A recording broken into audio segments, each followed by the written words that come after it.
আসসালামু আলাইকুম এভরিওয়ান, আশা করি সবাই ভালো আছেন। আজকে হচ্ছে ক্রিস্টোফার মার্লোর লেখা বিখ্যাত গ্রন্থগুলো সম্পর্কে জানবো। ক্রিস্টোফার মার্লো টাইটেল হচ্ছে father of English tragedy. Father of English tragedy বলা হয় কাকে? ক্রিস্টোফার মার্লোকে ফাদার অফ ইংলিশ ট্র্যাজেডি, মানে ট্র্যাজেডির ইংরেজি ট্র্যাজেডির জনক হিসেবে পরিচিত কে? Christopher Marlowe. ইংরেজি ট্র্যাজেডির জনক হিসেবে পরিচিত Christopher Marlowe. Title father of English tragedy. Father of English tragedy. He was famous for his place. He was famous for his place. তিনি তার নাটকের জন্য বিখ্যাত। তার নাটকে বিভিন্ন মানব বাসনা, ধর্ম, রাজনীতি, ক্ষমতা এই সমস্তগুলো ছিল। ফেমাস পেলে ক্রিস্টোফার মার্লোর ফেমাস পেলে বিখ্যাত নাটকগুলো হচ্ছে Doctor Faustus, the Jew of Malta, Tamburlaine, Edward two, the massacre at Paris. Doctor Faustus, এখানে এই যে Doctor Faustus, the Jew of Malta, Tamburlaine, Edward two, the massacre at Paris, এগুলো হচ্ছে যে মনে রাখার টেকনিকটা এরকম যে তৈবুর ডক্টর ফস্টাসের সাথে, টেম্বুরলেইন থেকে তৈবুর বা তৈমুরও বলা যায়, ডক্টর ফস্টাসের সাথে। তাহলে ডক্টর ফস্টাসের সাথে প্যারিসে মাসাকরি, দ্য ম্যাসক্যারি অফ প্যারিস, মানে প্যারিসে মাসাকরি, মাল্টা এর ব্যবসা করছে। দ্য জ অফ মাল্টা এর ব্যবসা করছে এডওয়ার্ড টু এর জন্য। ডক্টর ফস্টাসের সাথে প্যারিসে মাসাকরি, মাল্টা এর ব্যবসা করছে এডওয়ার্ড টু এর জন্য। তৈবুর ডক্টর ফস্টাসের সাথে প্যারিসে মাসাকরি, মাল্টা এর ব্যবসা করছে এডওয়ার্ড টু এর জন্য।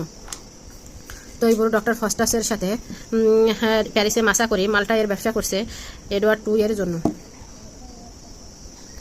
এই ডক্টর ফস্টাসের মেইন যে থিমগুলো ছিল সেটি, এই ডক্টর ফস্টাস নাটকের মেইন যে থিম ছিল এটি হচ্ছে শয়তানের কাছে ডক্টর ফস্টাস তার আত্মাকে 24 বছরের জন্য বিক্রি করে দিয়েছিল।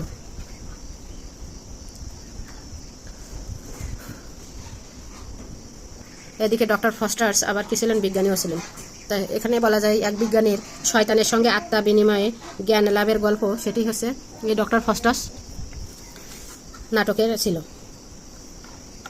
আত্মার বিনিময়ে জ্ঞান লাভের গল্প। তারপর দ্য জ অফ মাল্টা হচ্ছে ধর্ম, লোভ এবং প্রতিশোধ নিয়ে রচিত একটি নাটক। এলিজাবেথিয়ান যুগে যে ক্রিস্টোফার মার্লো যে লেখাগুলো লিখছে তার মধ্যে দ্য জ অফ মাল্টা সব কিছু ছিল, ধর্ম ছিল, লোভ ছিল, প্রতিশোধ নিয়ে যে নাটকগুলো, তিনি তার মধ্যে অন্যতম দ্য জ অফ মাল্টা। টেম্বারলেইনে এটা ছিল টেম্বার দ্য গ্রেট, তিনি ছিলেন একটা তাতার দোসর উত্থানের যে গল্প সেটা নিয়ে টেম্বারলেইন। আর এডওয়ার্ড টু অর্থাৎ ইংল্যান্ডের রাজা এডওয়ার্ড যিনি ছিলেন, তিনি তার পতনের যে করুণ চিত্র, তাই এখানে এই নাটকে ফুটিয়ে তুলেছেন ক্রিস্টোফার মার্লো। এরপর আছে দ্য ম্যাসক্যারি অ্যাট প্যারিস। এটা হচ্ছে প্যারিসের গণহত্যা নিয়ে আর কি, যে ফরাসি ধর্মযুদ্ধ নিয়ে যে একটা নাটক ছিল প্যারিসের, সেটাই হচ্ছে এখানে তুলে ধরা হয়েছিল। এরপর আছে Edmund Spencer. Edmund Spencer mainly a poet. Edmund Spencer কি ছিলেন? অন্যতম কবি। এই এডমন্ড স্পেন্সার ছিলেন রেনেসাঁ যুগের অন্যতম একজন কবি। এডমন্ড স্পেন্সার ছিলেন রেনেসাঁ যুগের, আর ক্রিস্টোফার মার্লো ছিলেন এলিজাবেথীয় যুগের। আর এডমন্ড স্পেন্সার হচ্ছে যে রেনেসাঁ যুগের,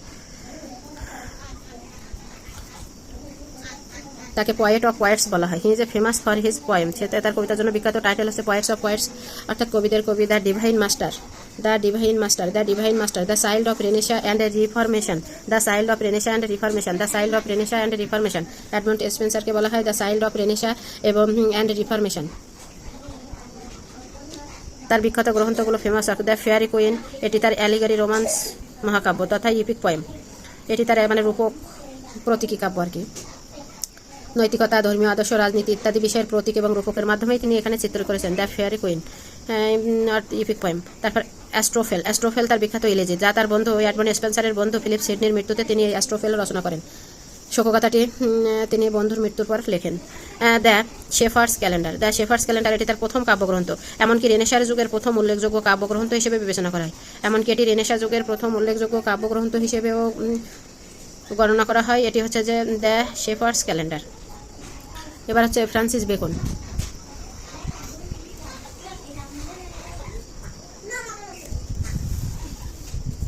ফ্রান্সিস বেকন ছিলেন father of English essay. Francis Bacon ছিলেন ফাদার অফ ইংলিশ এসে।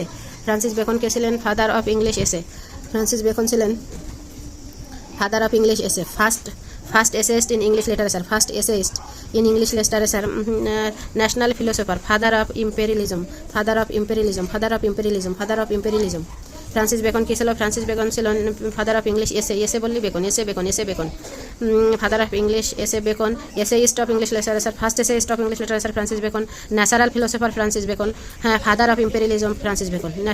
Natural philosopher Francis Bacon, father of imperialism Francis Bacon. Francis বেকনের ফেমাস যে ওয়ার্ক তার মধ্যে নোভাম অর্গাম অর্থাৎ নিউ মেথড, এখানে তিনি নতুন বৈজ্ঞানিক পদ্ধতির কথা বলেছেন।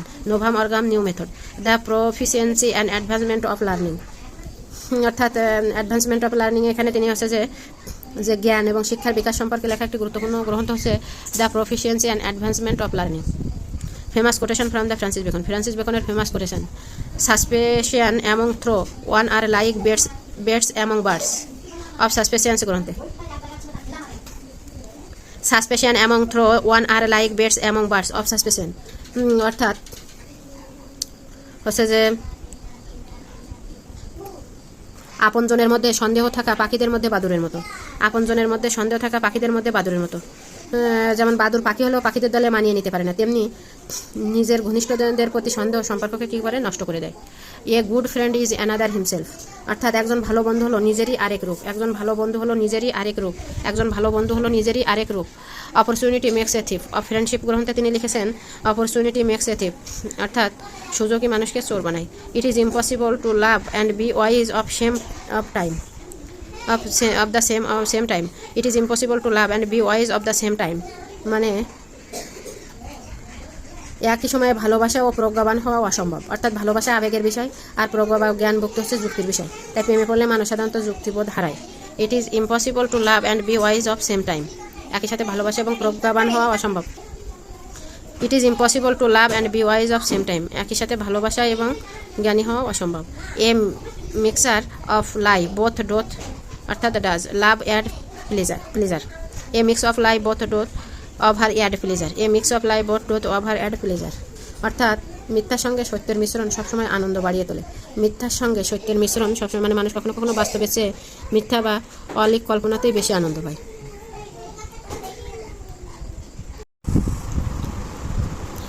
জেকোবেন পিরিয়ড, জেকোবেন পিরিয়ড হচ্ছে 1603 থেকে 1625। জেকোবেন পিরিয়ড 1603 থেকে 1625, আর 1603 থেকে 1625 হচ্ছে জেকোবেন পিরিয়ড।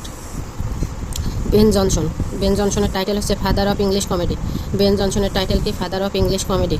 তার বেন জনসনের যে প্লেগুলো হচ্ছে a silent woman, Volpone, the alchemist, every man in his humour, every man out of his humour. A silent woman, a silent woman, Volpone, the alchemist. A silent woman, Volpone, the alchemist. A silent woman, Volpone, the alchemist. A silent woman, ভলপন and alchemist. The alchemist, every man in his humour, every man out of his humour. A silent woman, Volpone, the alchemist. A silent woman, Volpone, the alchemist. Every man in his humour, every man out of his humour. Every man in his humour and every man out of his humour. এগুলো হচ্ছে Ben জনসনের লেখা। এ silent woman এই প্লেতে তিনি লিখে, এটা আসলে এই নাটকে একজন নারীর চরিত্র তুলে ধরা হয়েছিল, যেখানে তিনি কি সেই নারীটি ছিল অসাধারণভাবে কি চুপচাপ। সমাজে নারীর ভূমিকা এবং পুরুষের দৃষ্টিভঙ্গিকে এই প্লের মাধ্যমে ব্যঙ্গ করা হয়েছে।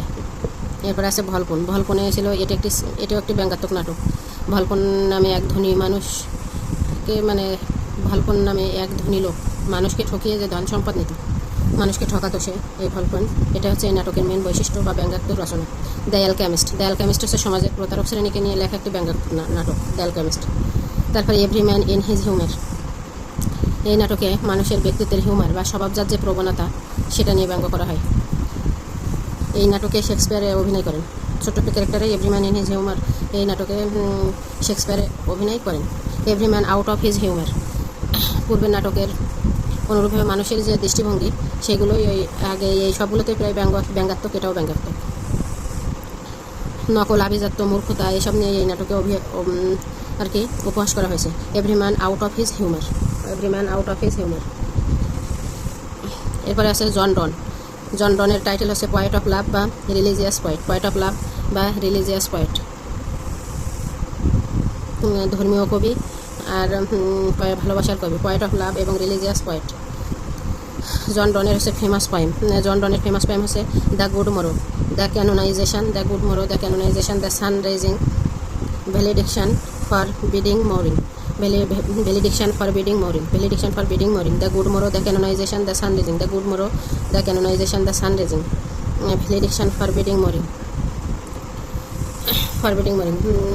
এটা হচ্ছে the good morrow. The good মোরোতে হচ্ছে প্রেমিক প্রেমিকার মধ্যে যে গভীর ভালোবাসার আবিষ্কার ও নতুন জীবনের সূচনা, তাই এতে চিত্রিত হয়েছে। আর দ্য ক্যানোনাইজেশন, এটাও মানে প্রেমিক প্রেমিকার প্রেম, কিন্তু সেটা সাধকের মতো দেখানো হয়েছে, চিরন্তন পবিত্র হিসেবে চিত্রিত করা হয়েছে দ্য ক্যানোনাইজেশনে। আর দ্য ক্যানোনাইজেশনে সাধকের হিসেবে চিত্রিত করা হয়েছে, পবিত্র হিসেবে। আর দ্য গুড মোরো এখানে হচ্ছে যে তিনি গভীর ভালোবাসার আবিষ্কার এবং নতুন জীবনের সূচনা, অর্থাৎ জাগরণের ভালোবাসা বলা হয়েছে। Are the sun rising, the sun raising হচ্ছে প্রেমিক সূর্যকে প্রেমের পথে বাধা হিসেবে দেখে তিরস্কার করে আর কি, তাদের প্রেমে, তার এবং তার প্রেমিকার প্রেমে আর কি সূর্য হস্তক্ষেপ করে। এরপর ভ্যালিডিকশন ফরবিডিং মোরিং, এটা হচ্ছে প্রিয়জন থেকে বিদায় নেওয়ার সময় প্রেমের যে পবিত্রতা ও গভীরতা, এটাই ব্যাখ্যা করা হয়েছে। যখন প্রেমিক প্রেমিকা একে অপরের থেকে বিচ্ছিন্ন হয়ে যায়, তখন যে বিদায় নেওয়ার সময় প্রেমের যে পবিত্রতা এবং গভীরতা, তাই এখানে ব্যাখ্যা করা হয়েছে। তার বিখ্যাত একটি কোটেশন আছে জন রনের দ্য ক্যানোনাইজেশনে, যেখানে সাধকের প্রেম ফুটিয়ে তুলে, সেখানে বলেছেন, for gods sake hold your টং অ্যান্ড লেট মি লাভ, দোহাই লাগে ভালোবাসার, তোরা একটু চুপ কর, ভালোবাসার মোরে দে অধিকার। জন ওয়েবস্টার, জন ওয়েবস্টার হচ্ছে তার যে প্লে, বিখ্যাত দুটি প্লে, দ্য হোয়াইট ডেভিল আর the duchess of Malfi, the white devil and the duchess of Malfi. The white devil, the white devil এখানে মূলত যে এই নাটকে যা ছিল দুর্নীতি, প্রতারণার, প্রতিহিংসার কাহিনী, এখানে একটি নারী চরিত্র নিয়ে প্রশ্নবিদ্ধ করে এবং তার মানে দুর্নীতি করে, তারা প্রতারণা করে, এটাই ছিল দ্য হোয়াইট ডেভিলের কাহিনী। আর দ্য ডাচেস অফ মেলফি, মেলফির যে ডাচেস ছিল, তিনি একে বিধবা হয়ে যায়, বিধবা হওয়ার পরে ডাচেস গোপনে বিয়ে করে, বিয়ে করলে তার ভাইরা প্রতিশোধ নেয়। এখানে এর একটা বিখ্যাত একটি চরিত্র আছে, সেই চরিত্রটি হচ্ছে বোসেলা, কূটনীতি ছিল। নারী স্বাধীনতার বিপক্ষে সমাজের নিষ্ঠুরতা, রাজনীতি এবং দুর্নীতির যে চিত্রতা একদম ফুটিয়ে তোলে দ্য ডাচেস অফ মেলফিতে, দ্য ডাচেস অফ মেলফি। এরপর হচ্ছে পিউরিটান পিরিয়ড। পিউরিটান পিরিয়ড হচ্ছে 1620 থেকে 1660, পিউরিটান পিরিয়ড হচ্ছে 1620 থেকে 1660। ইংরেজি সাহিত্যের বিভিন্ন যুগের মধ্যে এই যুগে ধর্মের প্রভাব সবচেয়ে বেশি পরিলক্ষিত হয়। পিউরিটান পিরিয়ডে শুনলেই তো পিওর লাগে, যা আমরা জন মিল্টনের প্যারাডিস লস্ট এবং প্যারাডিস রিগেইন মহাকাব্যের মাধ্যমে উপলব্ধি করতে পারি।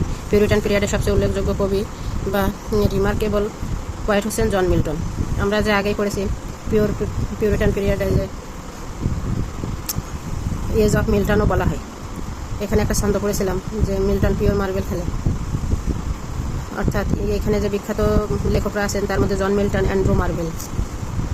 এখন জন মিল্টনের লেখা, তার যে জন মিল্টনের যে টাইটেল, এটা হচ্ছে ইপিক পোয়েট, অর্থাৎ কাব্যিক কবি, মহাকাব্যিক কবি, আর a great master of verse, a great master of verse. এখানে ছিল হচ্ছে যে জন মিল্টন, জন হারবার্ট আর অ্যান্ড্রু মার্ভেল।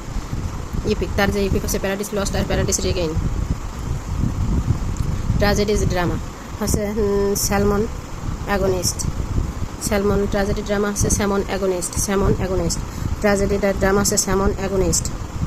আর তার ইলিজি শোকগাথা হচ্ছে লিসিদাস, ইলিজি হচ্ছে প্যারাডিস লস্ট। ইংরেজি সাহিত্যের সবচেয়ে সর্বশ্রেষ্ঠ মহাকাব্যের মূল বিষয় ছিল শয়তানের পতন ও আদম হওয়ার স্বর্গশক্তি। 12 খণ্ডের এই মহাকাব্যে মুক্ত ইচ্ছা, পাপ, অনুশোচনা এইসব দর্শন ফুটে উঠেছে। এরপর হচ্ছে প্যারাডিস রিগেইন। প্যারাডিস রিগেইন হচ্ছে যে এই প্যারাডিস লস্টের ধারাবাহিকতা এটা রচনা করেন।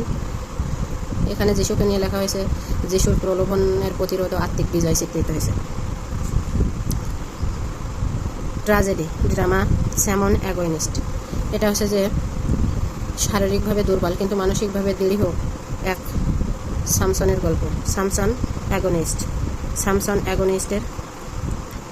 অ্যাগনিস্টের এই যে গল্প, শারীরিকভাবে দুর্বল কিন্তু মানসিকভাবে দৃঢ় ছিল সামসন অ্যাগনিস্ট। এরপর আছে ইলিজি হচ্ছে লিসিদাস তার বন্ধু এডওয়ার্ড কিং এর অকাল মৃত্যুকে কেন্দ্র করে লেখা, তার বন্ধু এডওয়ার্ড কিং এর অকাল মৃত্যুকে কেন্দ্র করে লেখা। এটি একটি আর কি পোস্টাল ইলিজি, যেখানে প্রকৃতি ও কল্পনার মাধ্যমে আর কি যে শোক প্রকাশ করা হয় তাকে পোস্টাল ইলিজি বলা হয়। তাহলে লিসিদাস হচ্ছে তার বন্ধু এডওয়ার্ড কিং এর অকাল মৃত্যুকে কেন্দ্র করে লেখা।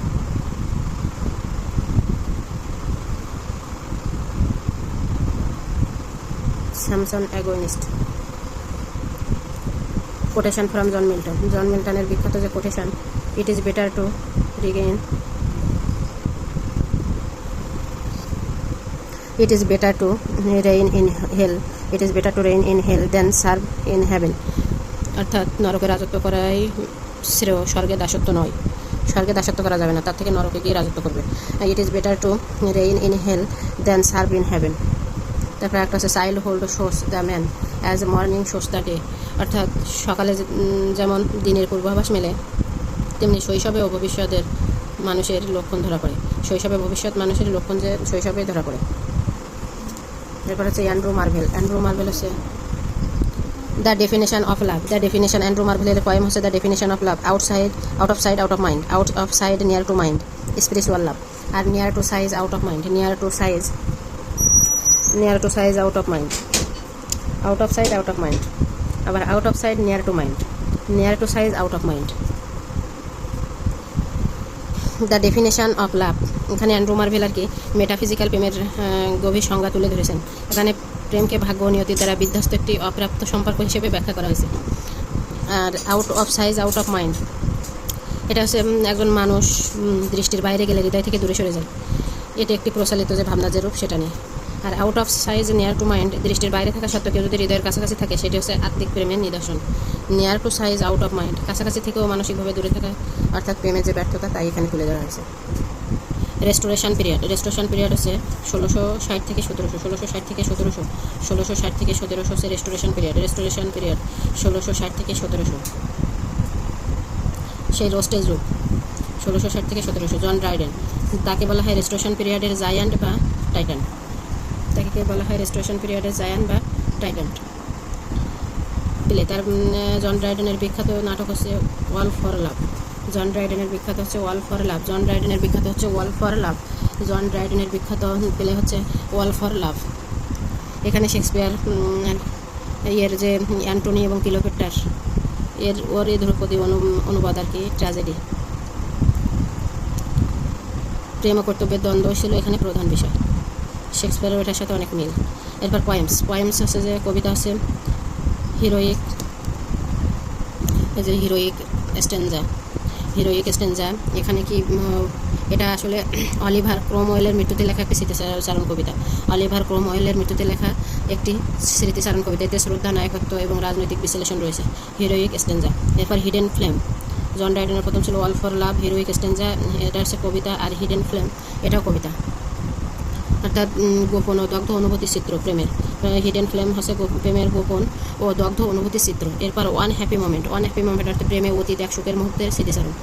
ওয়ান হ্যাপি মোমেন্ট, প্রেমে অতীত এক সুখের মুহূর্তের স্মৃতিচারণ এখানে এই কবিতায়।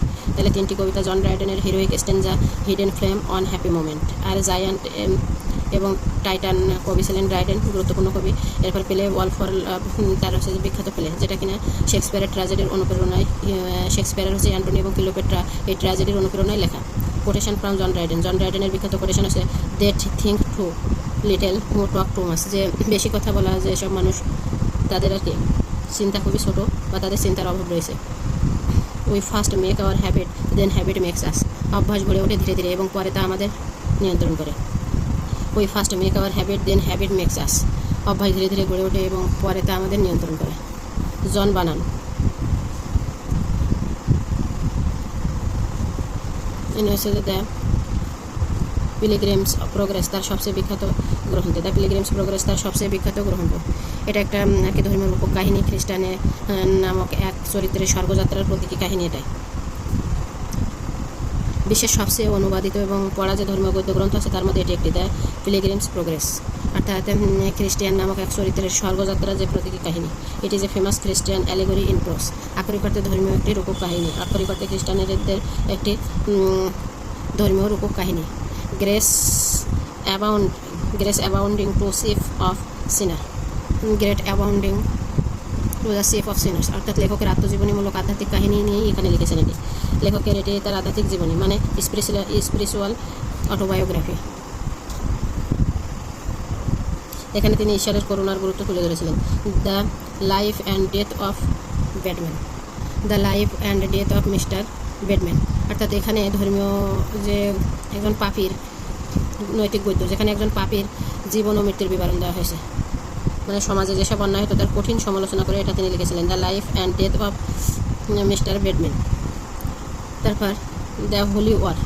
দ্য হোলি ওয়ার এটি হচ্ছে যে আত্মার ভিতরে কি ধর্ম ও পাপের যে যুদ্ধে হয়, ধর্ম আর পাপের, আমাদের আত্মার ভিতরে যে ধর্ম ও পাপের মধ্যে যে যুদ্ধের, এটি একটি রূপকাহিনী। এরপর ক্রিশ্চিয়ান জার্নি। ক্রিশ্চিয়ানস জার্নি এই যে এই পিলিগ্রামস প্রোগ্রেসের সাথে এই রিলেটেড। তা জন বানানের যে বিখ্যাত গদ্য গ্রন্থ ক্রস অর্থাৎ বিখ্যাত গদ্য গ্রন্থ দ্য পিলিগ্রিমস প্রোগ্রেস। আর 2 হচ্ছে যে grace abounding to chief of sinners. এটি হচ্ছে যে grace abounding to the chief of sinners. এটা তার নিজের কাহিনী নিয়ে, স্পিরিচুয়াল অটোবায়োগ্রাফি নিয়ে তিনি লিখেছেন, তার আধ্যাত্মিক জীবনী নিয়ে।